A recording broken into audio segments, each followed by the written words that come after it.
Disc की problem, नस का दबना, सियाटिका या पैर में दर्द जाना या स्लिप डिस्क हो जाना या डिस्क बल्ज होना या डिस्क हर्निएटेड होना, ये नाम आज काफी कॉमन है।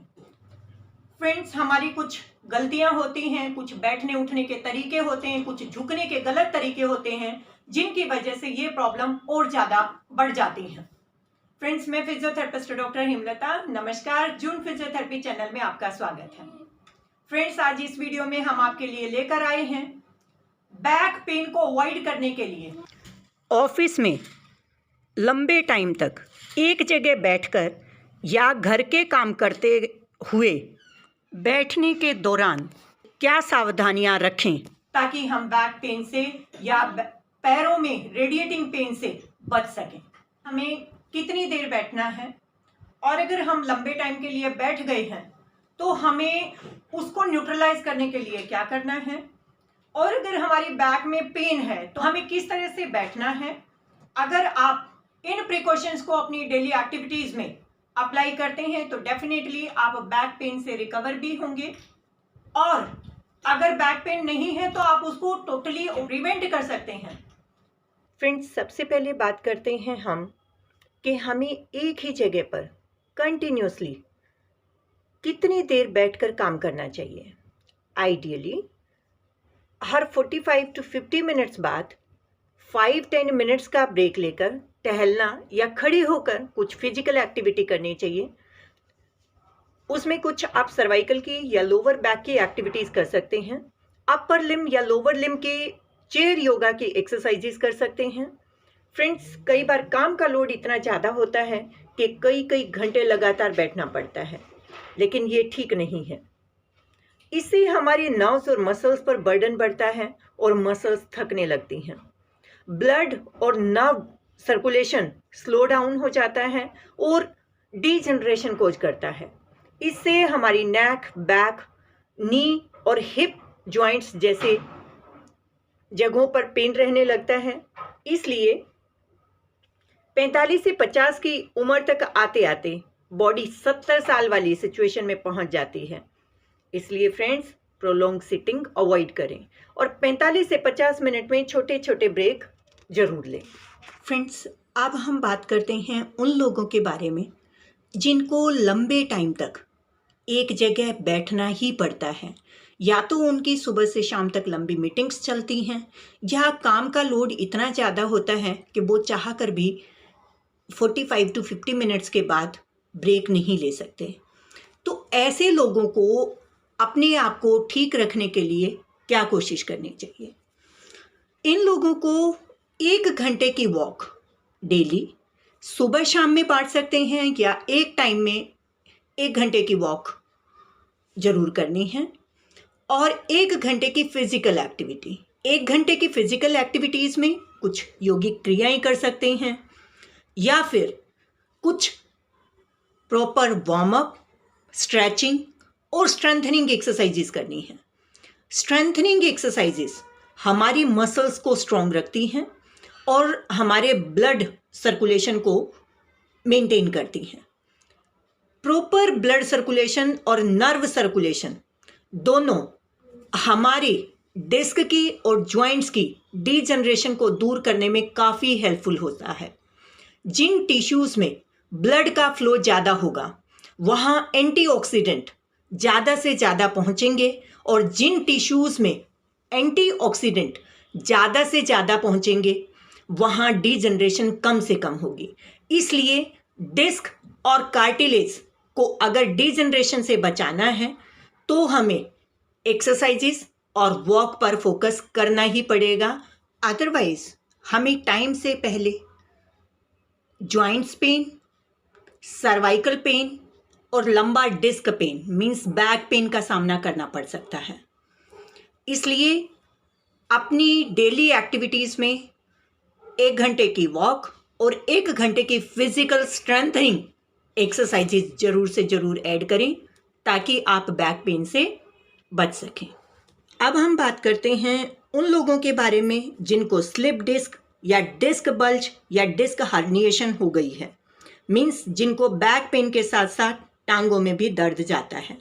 नस दबने की वजह से इस प्रॉब्लम से सफ़र लोगों को लंबे टाइम तक एक जगह बैठना ही नहीं चाहिए और बैठते हुए कुछ सावधानियां रखनी चाहिए। उनको बेसिकली जो बैक सपोर्ट वाली चेयर हैं जिनमें बैक और नेक सपोर्ट होता है वो ज़्यादातर यूज़ करें और ऐसी चेयर का यूज़ ना करें जो कि पीछे वाले हिस्से, जो लास्ट वाला हिस्सा है वो डीप हो, मीन्स गहरा हो, और जो फ्रंट वाला हिस्सा है वो रेज्ड हो।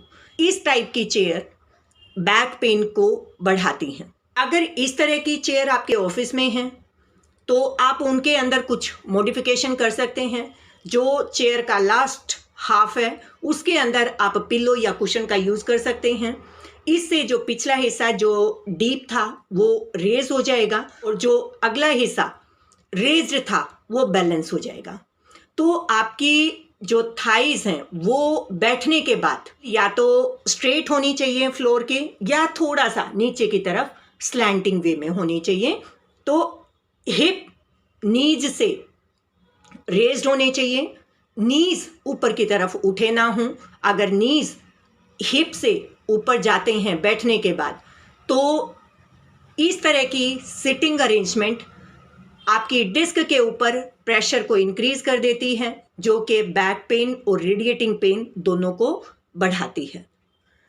नेक्स्ट इम्पोर्टेंट थिंग, आपके पैर हमेशा फ्लोर को टच करते हुए होने चाहिए।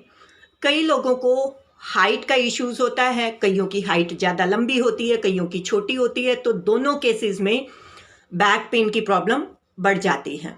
जिन लोगों की हाइट कम है उनके कई बार फ्लोर पर पैर टच नहीं होते बैठते हुए, तो उनके पैर हैंग होते हैं। हैंग होने की वजह से पैरों के अंदर स्वेलिंग आती है और ये बैक पेन का भी कारण बनती है। जिन लोगों की हाइट ज़्यादा होती है उन लोगों के जो घुटने हैं वो ऊपर की तरफ उठते हैं। अभी मैंने जैसे बताया था कि घुटने की हाइट हिप की हाइट से ऊपर नहीं होनी चाहिए बैठने के बाद, अदरवाइज वो डिस्क के ऊपर प्रेशर बढ़ाती है। इस तरह से आप अपनी चेयर का चयन करें ताकि आपके पैर जमीन से ऊपर भी ना उठें और आपके घुटने, अगर हाइट ज़्यादा है तो आपके घुटने आपके हिप से ऊपर भी ना जाएं। फिर से रिपीट करते हैं, जो लंबे टाइम तक मीन्स आप ऑफिस में 8 से 9 घंटे जिस चेयर का यूज़ करते हैं उस चेयर के अंदर पीछे बैक रेस्ट जरूर होना चाहिए और जो सिटिंग एरिया है अगर हम उसको 2 पोर्शन में डिवाइड करते हैं तो उसका जो लास्ट हाफ है मीन्स जिसके ऊपर आपकी sitting balls means hip placed होते हैं वो एरिया ज़्यादा डीप नहीं होना चाहिए और जहां आपकी थाइज प्लेस होती हैं वो वाला एरिया आपका रेज नहीं होना चाहिए, वरना इससे आपकी डिस्क के ऊपर प्रेशर पड़ेगा। डिस्क के ऊपर प्रेशर बढ़ने से नसों के ऊपर प्रेशर बढ़ेगा और आपका डिस्क का पेन और जो पैरों में जा रहा पेन है, जो नस दबने की वजह से आपके पैरों में दर्द जाता है, वो बढ़ जाएगा। दूसरा, आपके पैर कभी भी हवा में नहीं होने चाहिए। अगर आपकी हाइट ज़्यादा है तो आपकी चेयर की हाइट कम नहीं होने चाहिए। आपके नीज की हाइट आपके हिप की हाइट से ज़्यादा नहीं होनी चाहिए ताकि आपकी डिस्क के ऊपर कम से कम प्रेशर रहे। फ्रेंड्स, अगर आप इस तरह की अरेंजमेंट अपने ऑफिस में करते हैं तो आपके कम से कम 60 to 70% चांसेस बैक पेन के रिड्यूस हो जाते हैं और कुछ चांसेस आपके रिड्यूस हो जाते हैं वॉकिंग और एक्सरसाइज से।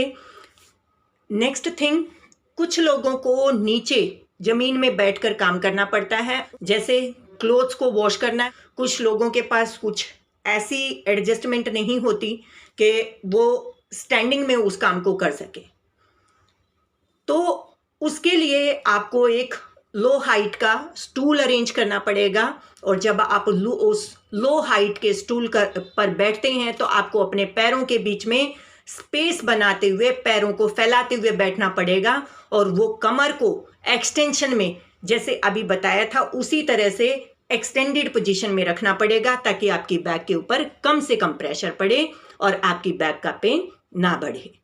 फ्रेंड्स, ये थे हमारे कुछ छोटे छोटे से एफर्ट्स बैक पेन को अवॉइड करने के लिए। और अगर बैक पेन है तो वो फर्दर इंक्रीज ना हो, आपकी डिस्क को फर्दर डैमेज ना करे, आपकी नसों के ऊपर दबाव ना बनाए, और अगर दबाव बना हुआ है तो उनको हटाने में आपकी मदद कर सके। फ्रेंड्स, अगर फिर भी आपके कुछ क्वेश्चंस हों, किसी तरह की कोई बैठने उठने या खड़े होने में आपको किसी तरह की कोई दिक्कत महसूस होती है, आपका रेडिएटिंग पेन बढ़ता है, तो आप हमसे कमेंट्स के माध्यम से डिस्कस कर सकते हैं। हम आपके कमेंट्स के रिप्लाई जरूर करेंगे। फ्रेंड्स, अगर आपके लिए ये वीडियो हेल्पफुल हो तो प्लीज़ इसे लाइक करें, शेयर करें, ताकि आपकी सोसाइटी में बैक पेन की जो ये प्रॉब्लम बढ़ती जा रही है, आप उसको रोकने में या आप उसको कंट्रोल करने में या उन लोगों को इस वर्स्ट सिचुएशन से बचाने में उनकी मदद कर सकें। फ्रेंड्स, अगर आप इस चैनल पर नए हों तो प्लीज़ हमारे चैनल को सब्सक्राइब करें। Thank you so much for watching this channel.